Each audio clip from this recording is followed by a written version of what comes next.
I'm going to be talking about some tips about the whole process of applying to scholarships. We're going to be talking about organizing yourself step by step, how to get completely organized for applying for these scholarships. Then we're going to be talking about how to draft letters of motivation and some tips regarding it. Then also tips for writing CVs and tips for preparing for interviews. So for staying organized, it's a big challenge. A lot of people think that it's probably not going to be as complicated as it is to start applying to scholarships, but the information is everywhere and it's not always centralized, and you start losing track of which scholarship was which and what the deadlines were for each of them. So my advice for you is to compile all the scholarships and all the study programs that you are interested in, especially because some scholarships allow you to choose the program of study yourself. So this means that it's also your responsibility to keep up with the deadlines, the requirements, and the application process of the university as well, not only the scholarship. So set out the dates for each of them, for both the study program and the scholarship, because they may be different, and make sure that they align so that if the scholarship needs you to present the document of acceptance from the university by this date, then you know that you will have it by that date, or that you can defer your or postpone your entry to university until you can apply for the scholarship as well. Because a lot of scholarships for master's degrees, at least, don't allow you to already have started your studies. So it's very important that you kind of can plan this out. Then I also recommend making a deadline list with all the tasks you need to make. And I know that sometimes there is a task, for example, apply in the portal, right? But for applying to the portal, you then need to get all the documents. And to getting all the documents, sometimes you need to fill some forms, make some appointments. So make those big tasks into smaller tasks, so it is less scary, and that you can start checking things off your list and you know where to start. Also, plan for contingency. I highly recommend obtaining 2 copies of every document that you are required, because I think if you were in other of my webinars, you probably heard the story, but I had to get the translation, the apostille translation of one document 3 times, and I didn't know. So I only obtained it 1 time, the first time. And then after that, I had to get it translated again, which was a few weeks, and then apostille again, which was another week. And it was really stressful. I would recommend just getting many documents, copies of the same document, because you don't know when in the process you may be required to turn it in. So maybe they don't tell you upfront that you will need it, but it is possible that later they can ask for it. So that is my recommendation. And also in staying organized, as I recommended, make everything into one Excel. There's also Google Sheets, which is free in case you don't have the Excel license, and it's very easy to use sometimes once you get used to it. I made some different templates for you guys so that you can use them to organize yourself as well. We'll go through them in a second, but I would recommend that you have everything in one place. So the deadlines, the costs that you will need to have, the documents that you will need to present, and your own notes. So for example, that you can write, I really like this program, and you know that this is the program that you like, because after a while of searching, they're going to start mixing together probably. So it's good that you have these notes. And then again, keep everything you need in one folder. So if you have a computer, for example, make a folder where you put all of your important documents, so that you're not searching in different internal folders and other things for these documents, right? It's much easier if you have everything in one place, and then you remember what you have and what you don't have. Then also work a little bit every day. I recommend you designate different times of day when you dedicate to working on this, or organizing yourself, or start getting some tasks done. If you wait until the last minute to do everything, there is a big possibility that you may not be able to finish everything. But if you decide to just start little by little every day, you'll see that you'll be less overwhelmed. And you say, for example, 2 hours today, I'm going to work on this, right? And then when those 2 hours are done, you can disconnect, you did your best, and then you wait for the next day for the next 2 hours. And yeah, stay kind to yourself and motivated. It's a hard process. It's a bit overwhelming. Even if you're an organized person, it can feel like a lot sometimes. I actually postponed applying for my scholarship for a year and a half because I was so overwhelmed. I didn't know where to start. So I really do recommend that you start with time, you don't pressure yourself, and just take it one day at a time, I think is the big recommendation. Here you can see the Excel sheet. And you can see this is the first master's program that I just decided to fill in for you to make it a bit easier and kind of show you how I would do it or how I did it when I was applying. So here you can find the scholarship names, the institution of the scholarship, and then the benefits. You can also take that from the websites, or, we had some webinars before where I compiled a document for you guys with all of this information. So you can also copy and paste this information into the Excel sheet. But then you have it all together, so it's better. Which costs are not covered? What are the documents you need to present? What is the criteria that they're going to take in mind when selecting the scholarship holders? And some of the notes. For example, here I wrote, you are responsible for applying to a master's study program from any German university that is recognized by the state. So that's on you to find this university that you want to study your master's program in, and then you can present the enrollment to the scholarship application. So the applications are not yet open and they haven't confirmed the official date that they will be open, but they do confirm that they're going to close on the 30th of August. And here's the link, so you can also refresh and check whenever they are maybe becoming available. So as you see, this Excel also has the first column frozen, so that when you go to the side, you can still see the name of the scholarship. And also the first row, so that if, for example, you have different programs, you can always see the information of what the field is. So that's also very helpful. Then I also made this one for you, which is the same, but for universities, because as I mentioned, some scholarships will ask you to find your own study program. So you can here find different masters that you're interested in or bachelor degrees that you're interested in, depending on the scholarship that you're going to be applying to. And here I just took one randomly.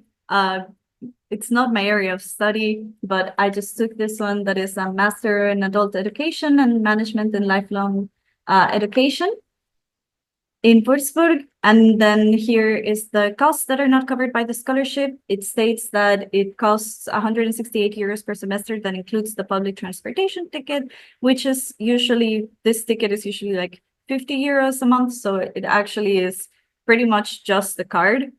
And yeah, and then the documents that you need, the selection criteria, some of the notes, and the link. So you can find that all of the information here. Again, this was just an example. I'm sure that a lot of you will be interested in quite a lot of different areas, but just in case, this is how I would fill one of the university informations here. Then I also prepared this template that is a pre-made template from Google Sheets. And I included it because I think it's quite useful. You can write your to-do list here, and automatically when you click here, it crosses it out. So it's very easy to kind of like stay organized and know which things you have already done. You can write the date in which you want to make them, the name of the task, and then you can also filter by the date or by the task. And it tells you how many you have completed. So it also gives you this sense of progress that can be quite motivating. Also, I have here a Gantt chart. So one of my backgrounds is in project management, so we use this quite a lot in some of my work. I know that some of you may not be very familiar with it, but I thought it might be cool because you might use it later in a job. So just in case it's useful, this is also a pre-made template by Google Sheets, and I just changed some of the information here to give you an idea. Usually in these types of charts, it shows the progress of a project throughout the phase that it will be created until implementation, closure, etc. And so it has 5 different phases. Here I wrote, after the official name of the phase, I wrote what you would be doing in this phase as a person who is seeking scholarship opportunities or applying to scholarships. So in the first one, you have define areas of interest, scholarships and programs. And here are the different tasks that I wrote for you that you might be doing during this phase. And it's really easy here. You can just pre-fill the different dates. Like you write here the date of the first Monday of every week. And then here you write, these represent all of the weeks in 1 month. And then you fill out all of these with the dates that apply for you. And you can fill in these little boxes here just to show from which week to which week you are doing which tasks. And it kind of like also reflects your progress, because it lets you see what you have been doing in several weeks. I really like it. It's really quite useful for me. But I understand that it might not be very intuitive for a lot of people, but the option is here. Then the second phase is obtaining the required documents. You can change these yourself and write, like, for example, if you need to obtain a translated bachelor's degree. So you can write here, translated bachelor's degree, and then you can put the dates in which you want to obtain it by. Then also I have here phase 3, which is usually the project execution. For this case, I think it would be applying to the scholarships and the study programs. So here it's also very useful to have the dates. So you can say you need to apply by this date. So you have this amount of weeks to do it. And week by week, you can record your progress. And the fourth one, it is usually the performance and control of a project. So after it's been implemented, how it's doing. So I recommend for this phase to do some self-improvement in the sense that, for example, you kind of record how many callbacks you've been getting, or if you have been pre-selected for any of the scholarships, so you can kind of note that. And if you feel like maybe your profile was lacking some of the skills, you can also record that in a document. It will help you the next time you are going to apply. Then again, in the fifth phase, it's the project closing. So for this one, it's either preparing for departure if you have been selected, or reapplying if you are applying for the next year. And for this, I really recommend that you also write, for example, any duties that you need to do to prepare for departure, which sometimes there are a lot of things, like you need to obtain a passport, you need to obtain a visa, you need to obtain the clothes that you're going to take. There are a lot of preparations for leaving. And then also here, if you are reapplying, you can also make tasks related to reapplying, which are going to be related to the deadlines for the next year, and maybe some documents that you weren't able to obtain in time, but you want to obtain for next year, or things like that. So for me, it's useful. You can also mark the deadline like this, so it's also very helpful, so you know when the end result is. But I know a lot of you are going to be more comfortable with a calendar. So I also prepared this modification of the template for calendar in Google Sheets. So you have here an annual view of all the year. Depending on what the date is, it's going to adjust. So if you are using this template next year, it's also going to work. And then here are some manual fillings that I input for you. So for example, if you want to mark important deadlines or holidays or things like that, like to organize yourself, you know yourself best, you can mark them with this color here in the year view, and it can give you a better sense of what you need to do. And then for each month, I kind of added some of the formatting that allows you to write here, for example, present document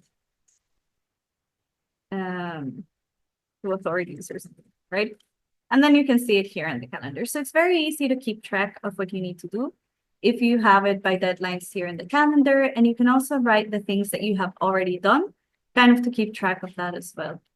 And each month has its own sheet with its own cells that you can write. Then in the Staying Organized sheet, I also included a budgeting tool, because I know budgeting is sometimes hard. I struggle with it a lot. And this is a very helpful tool. It's also made by the Google Sheets templates. And basically, it gives you an idea of how much you are saving every month, or how much you are spending every month. So you can see here, for example, an overview. And this one is going to be based on the transactions one. So for everything that you spend on, for example, here, let's say you spend $50 on rent. I think that's the cheapest rent I have ever seen. But if you spend $50 on rent, then you know that this is an expense. And if you get $100 for a paycheck, then you also input that.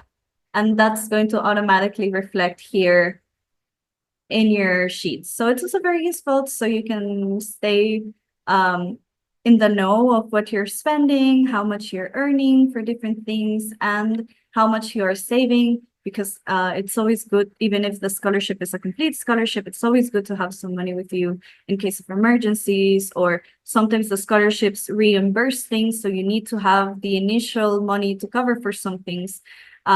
For the big things, they usually give them to you up front, but it is possible that you need to be reimbursed for some things. So I do recommend that you prepare to save some money with you so that you don't struggle as much when you are already accepted. Okay, and let me project my screen again.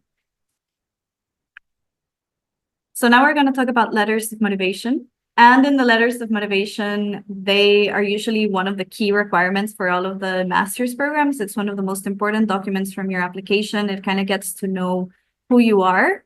And these documents are usually what defines you as an applicant, right? More than your CV. So it's really, really important that you take your time and dedicate a lot of space, like a lot of mental space, to drafting a good letter of motivation. Here I have some good questions that your letter of motivation should answer. So it should always answer, who are you, right? So tell your story, what makes you yourself, what are your academic backgrounds, what did you study, or what did you work on, what areas are you interested in, what are your passions, right? This should be evident in your letter of motivation. Then also, what are your goals? This is super important because a lot of the scholarship institutions want to know what you are going to do if you are granted the scholarship. And they don't only want to hear, I'm going to study, right? They want to know what you're going to do with the knowledge that you learn from your course. So it's really important that you state what your professional goals are or your passions are, what are your personal motivations, what will you do with the information that is given to you, and what you will learn. Then also why.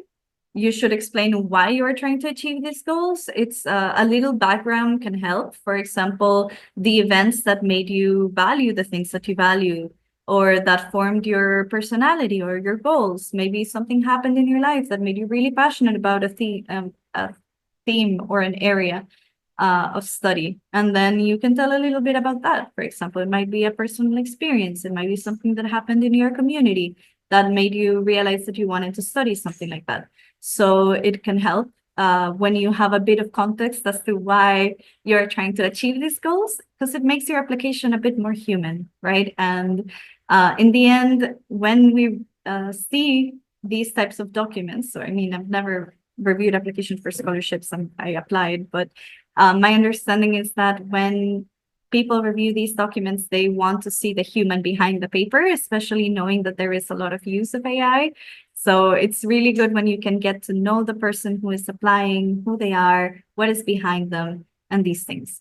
And then they should also answer how. So explain how you're going to achieve these goals. My recommendation is to be as specific but as realistic as possible. Like, it's okay to dream big, but please do not write in your letter of motivation that you want to win a Nobel Prize, because a lot of people might think like, this is not very realistic. Only a few people are able to do this. So be more specific. Say, I want to research this area, right? So, I mean, for example, don't say, I want to find the cure for cancer, but you can say, I want to work in the research to further expand the knowledge on chronic diseases or degenerative diseases. And maybe that is a bit more helpful for them to know that you are going to achieve your goals, because that is what they want when they grant you the scholarship, that you achieve the goals that you're setting yourself up for. Some other tips for the letters of motivation that I have here. So when you're writing, just write all of your main ideas first as they come to mind. Don't focus about it being perfect at first. You can organize it later and connect the different parts later, right? But don't worry about it being perfect right away. It's more important that you have all your main ideas down, and then you can see how you make sense of them, how they can look better, maybe in this order or in this order, right? And connecting them. And then mention your worth. So mention in your letter of motivation what experiences you, for example, can share during the class that might be insightful for some of your international classmates, or that might bring a different perspective to research or your work. Don't undervalue your experiences, because not everyone has lived through what you have lived through. And it might be interesting for people to know about it and what you have worked on, or how you have done some work, for example, or even some research, etc. Just mention that you are a worthy person. Of course, they want to see that in your letter of application.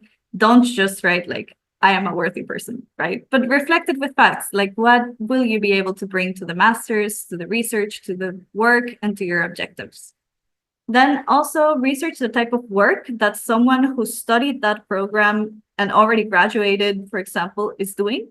This is a really great tip. You can look on LinkedIn for the alumni of the master's program that you're interested in. You can see what work they are doing and kind of like let that inspire you to see what kind of work you could be doing in that field that you're interested in. Take ideas on what you would like to do and what you would like to achieve. And this is also really helpful because some areas of study may be really, really broad.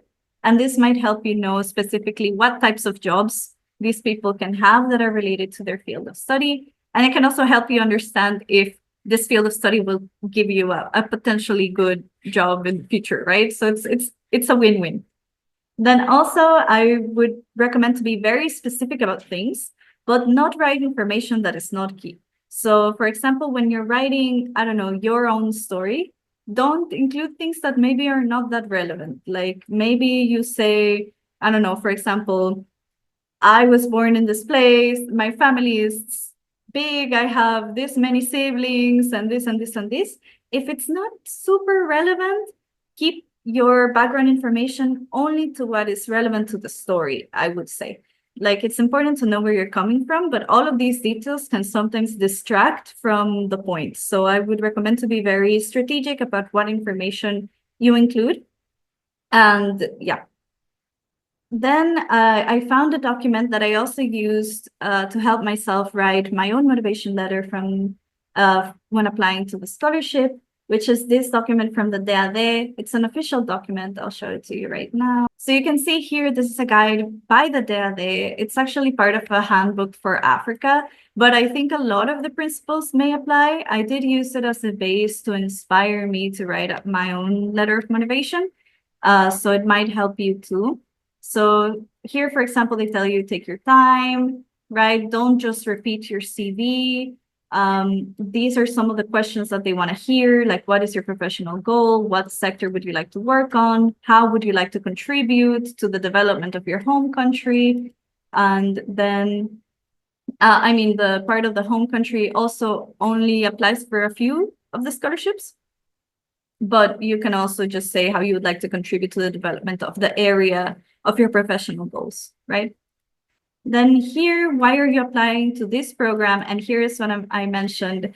You can mention some of the courses that would be beneficial for you, for your professional goals. And here it says, make sure you are well informed. So you can see that they do value that you have taken your time to look at the module handbook and see what you would be learning and how you would use that knowledge.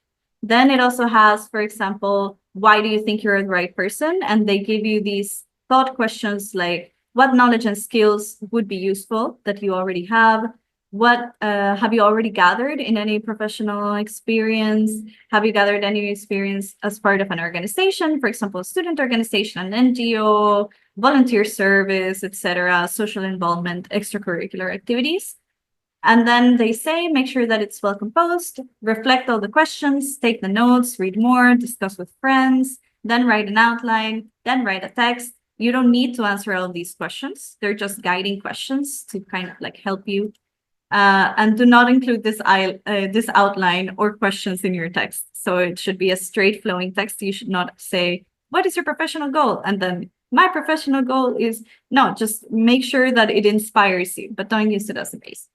Then apply an appropriate style of writing. So, don't use overly flowery phrases or flattery. Don't say, the excellent DAAD committee, I am honored that you are reading my letter of motivation, because it may sound a bit insincere.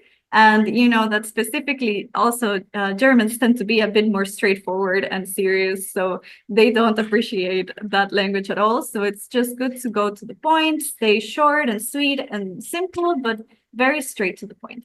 Then proofread the text, delete all of the redundant parts if you feel like you have mentioned something several times, because it happens. Then make sure that it only is in one part. And at the end, it should compromise not more than one page. This depends on the course of study. Some of them allow 2 pages. So make sure you read the format that is allowed in the course of study and scholarship that you're applying to. Mine was 2 pages. So it really depends on your scholarship. And again, pay attention to grammar and spelling. This is really important, but I'm sure that you guys have been learning a lot of English, and also there are a lot of software that can help you proofread grammar and spelling, even Word, or if you feel comfortable, you could try to use AI to check your grammar and spelling. I would highly recommend not using it to write, because the way that AI writes is very distinguishable sometimes, especially in personal papers.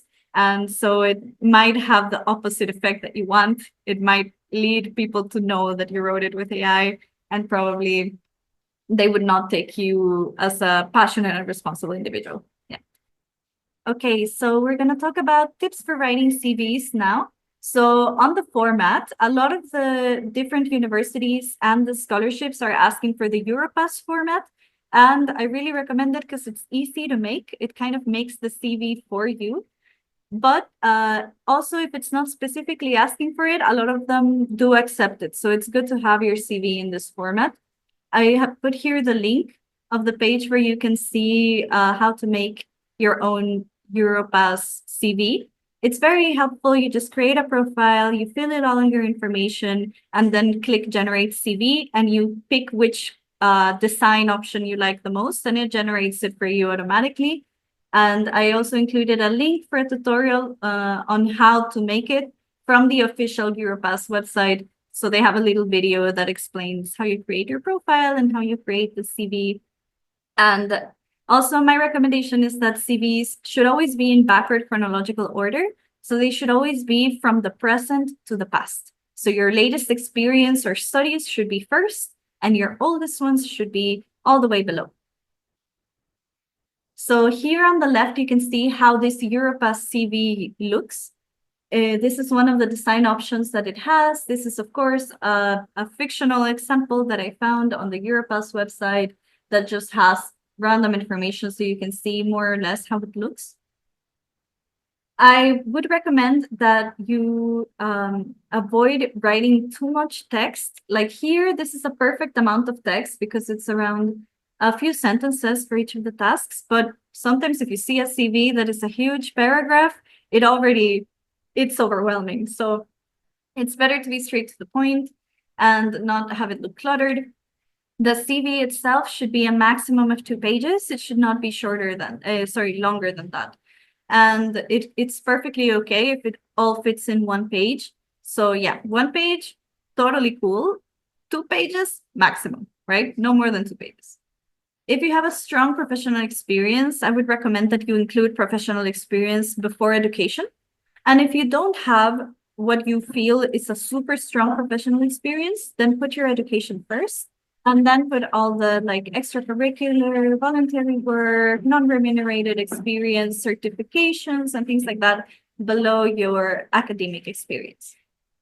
It is generally more professional to not include a picture, but it's a personal choice. I have sent curriculums both with and without a picture. I prefer without a picture, just because it feels like your experience is speaking for yourself and not how you look like, but it's completely up to you. Then I would recommend that you also link to your LinkedIn. So you can see over here that there is like a website option. I would really recommend that you copy and paste the link for your LinkedIn so that they can also find you and connect on LinkedIn if they want. Yeah, and it's just generally, if you are later looking for employment, it's good to link to your LinkedIn as well. Then regarding the content of your CV, you don't have to include all this information. So here in this example, they include date of birth, they include the address, and I think those are completely unnecessary. No one needs to know your date of birth. And I think it would be even a bit discriminatory if you include it. So because they could judge you based on how old you are. And there are a lot of laws against that. So I would not include it. And also the scholarship for example, if you apply to the DLA, they're going to ask for your ID. So they're going to see your date of birth there, but they don't need to see it on your CV, I think. I would prefer to remove it. And address, it just feels very personal. I don't think you should include it. Then focus on including information that is related to the study program. We talked about this. Even if it's not a formal employment, if you have done some sort of project, if you have done some sort of community work, or if you have just casually, informally helped your family members with something that is related to your field of study, mention it as volunteer work. You need to be able to kind of have your experience hold its ground. I'm not saying that you should lie on your curriculum, but I am saying that you should strengthen your existing experience. Don't minimize it, right? So if, for example, we saw Maria's example, she helped her parents in both reading and writing and also in tech skills, right? So I would recommend that on her CV, she would add in volunteer work, both the volunteer work with her organization and later helping members of my community, this community, in reading, writing, and technological skills. I mean, it's not lying, but it sounds a lot better than sometimes I help my mom and my dad, right? So make sure that it sounds like the valued experience that it is if it's related to your program. Then also think about how to frame your experiences, because you might find that there is an unexpected link of something you did maybe many years ago to the study that you want to do currently. So for example, I'm giving my personal example. I worked as an interpreter for a few months. It was just a summer job. I was interpreting from English to Spanish, and I didn't think that it would have any link to anything, right? Because it was just a summer job. But then when I applied to the master's, I decided that I would include it. I think I did include it in the end because I ended up, I focused on migration issues, and both professionally and studying social protection now currently. So I mentioned that the people that I was doing the translating for were people who needed protection from the state and that were migrants themselves who didn't know the local language, right? So this also comes to kind of like strengthen the profile of how this unexpected experience that I just did as a summer job, right, ended up strengthening a bit of the profile of what you have worked on and what you have been involved with. So I hope that helps understand. Then also in terms of content, again, be strategic how to strengthen your profile to meet some of the skills that you want to learn on the study course. So if you know it because you looked at the module handbook and you know that you will be learning about, I don't know, software to do data analysis, for example, you can start Googling online courses that help you with that, hopefully that are free. Some of them are free and they just don't give certificates. You can include them in your curriculum in skills. So for example, before you apply, you can say that you already have basic R for data skills, for example, for data management.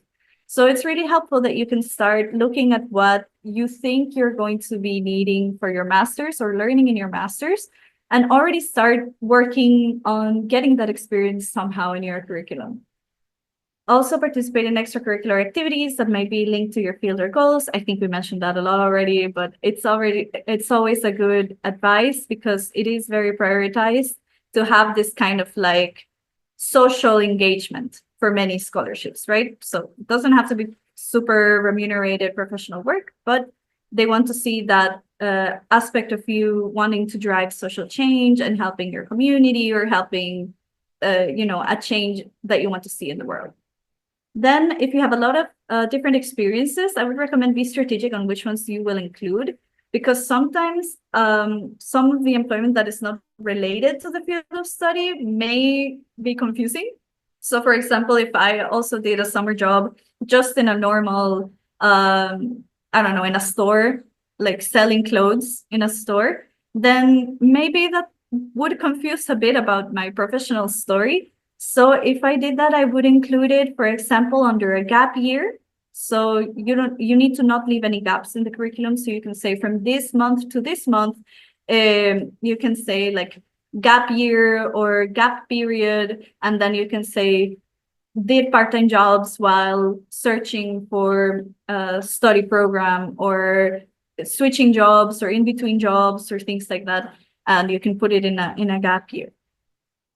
For preparing for interviews, regarding the content of what you are going to be talking about in the interview, I would recommend that you write down common interview questions that they might ask you and kind of like start writing the answers down in your native language first. I think it's easier for everyone to communicate in their native language rather than English. And sometimes you get really focused on the form of it and making sure that it sounds coherent. No, just write it in your native language and answer what you want to answer. And then you can think about how to word it in English, but don't lose the content because of the form. It's easier to already know what you want to say and then just focus on how to say it instead of trying to do both of them at once. But I mean, this is my tip, but whatever works for you is better. Then I would also recommend to write a short version of some of your answers on a notepad. I mean, your interview is probably going to be virtual. I think it's useful to have kind of like a guide in case you forget something that you really wanted to say. For example, if you wanted to mention how this experience that you had is related to this field of study, and you really wanted to mention it and you forget what you wanted to mention, then having a notepad saying like, mention this, then it can give you an idea of like what you want to say. But please do not write entire answers and read them, because when we read, your eyes move like this through the screen and they can see that you're reading. So it's very easy for them to think like, oh, this person just wrote a lot of answers and is not giving them herself, right? So I would really recommend just write bullets, write phrases, for example, that you want to see so that you can just glance at them and remember what you wanted to say. But yeah, please don't read. Then do not repeat the same information in your CV, because they also have your CV as they're interviewing you. A lot of interviewers will open your CV on one screen or one side of the screen and then talk to you on another screen or another side of the screen. So if you're just repeating the same as the CV, they're gonna, glance back at you and the document and see the same. It's gonna be a not very interesting interview. But be able to give a summary of your focus. So for example, if your experience has been in this area, mention this area. Or if you have done research, for example, for assignments or other things regarding this area that is related to your field of study, mention that you are very interested in this area, that this is your future specialization, or that you hope that this is your future specialization or your current focus or something like that, so that they can kind of like simplify your profile and understand who you are just in the interview like that. Then be ready to tell a bit about yourself. I think this is a question that a lot of people are not expecting in interviews, but it's generally very common. Just tell us a bit about yourself, and then you stand there like, I don't know what to tell you about myself. I mean, I'm me, I guess, right? So it's very important that you know what you're going to say, both about some of the information on your letter of motivation can really help for this, like where you come from, what's your background, what are your passions. And you can also mention some of your personal or professional achievements in there, but don't read your CV. Just make sure you say, I am a person who was X, Y, Z that made me passionate about this and this. And this can help them understand a little bit of who you are. So yeah, just because that question also took me a bit unexpectedly, but yeah, good that I had my letter of motivation really fresh as well. So I knew how to say who I was in a way that was more coherent, I think, with the course of study. Then on the delivery. So this is also a very important aspect of interviews. It's not only what you say, but how you say it. So I would recommend that you practice in the mirror, look at yourself as you're giving the answers. It also helps to calm down if you're looking at yourself, because then, when you're looking at another person, it doesn't feel as intimidating. It can also help you understand maybe how the way you are saying things, what faces are you making when you're saying them? Are you confident? Are you not confident, right? It can help you kind of like see what they would see, if that helps you. Then you can also record yourself giving answers. That also helps because you can listen to the words you said and see if you would change something about the way that you phrase them, see which questions maybe you get more nervous around, so you can rehearse them more.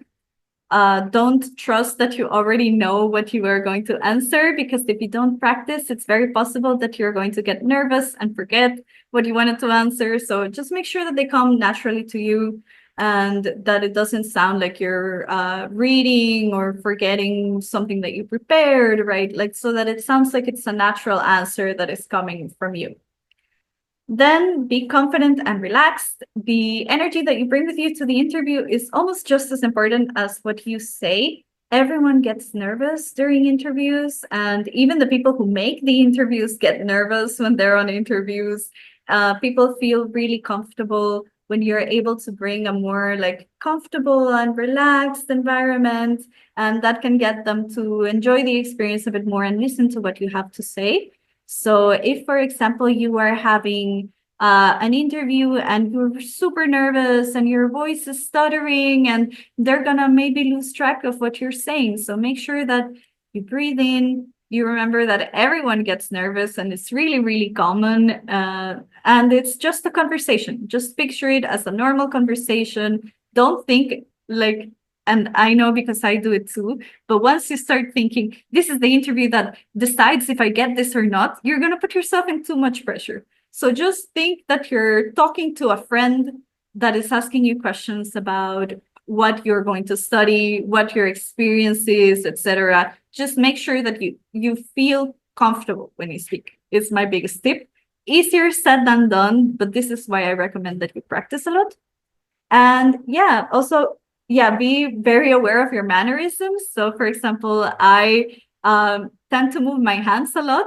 I don't know why I do it. I just move them a lot. So for calls or interviews, I always grab my hands like this or like this, just so that I'm not doing this all the time, because it's very distracting sometimes from what I'm saying. So if you know that you have a mannerism like that too, if you know that, for example, you tend to like look to the other side, or you tend to like use the word a lot, try to practice those things so that you control them a little bit more and you look a bit more presentable and more relaxed during your interview, right?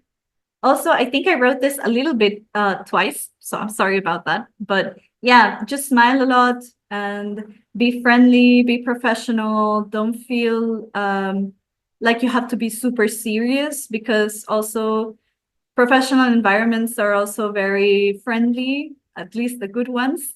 So of course, just stay very calm, composed, professional, but don't be afraid to smile, and show your personality so they can also get to know you, which is what interviews are also for. They want to get to know who you are. Here are some useful resources that I have that I shared in some of the other webinars. So for example, the scholarship database, where you can find all the available scholarships from the DAAD.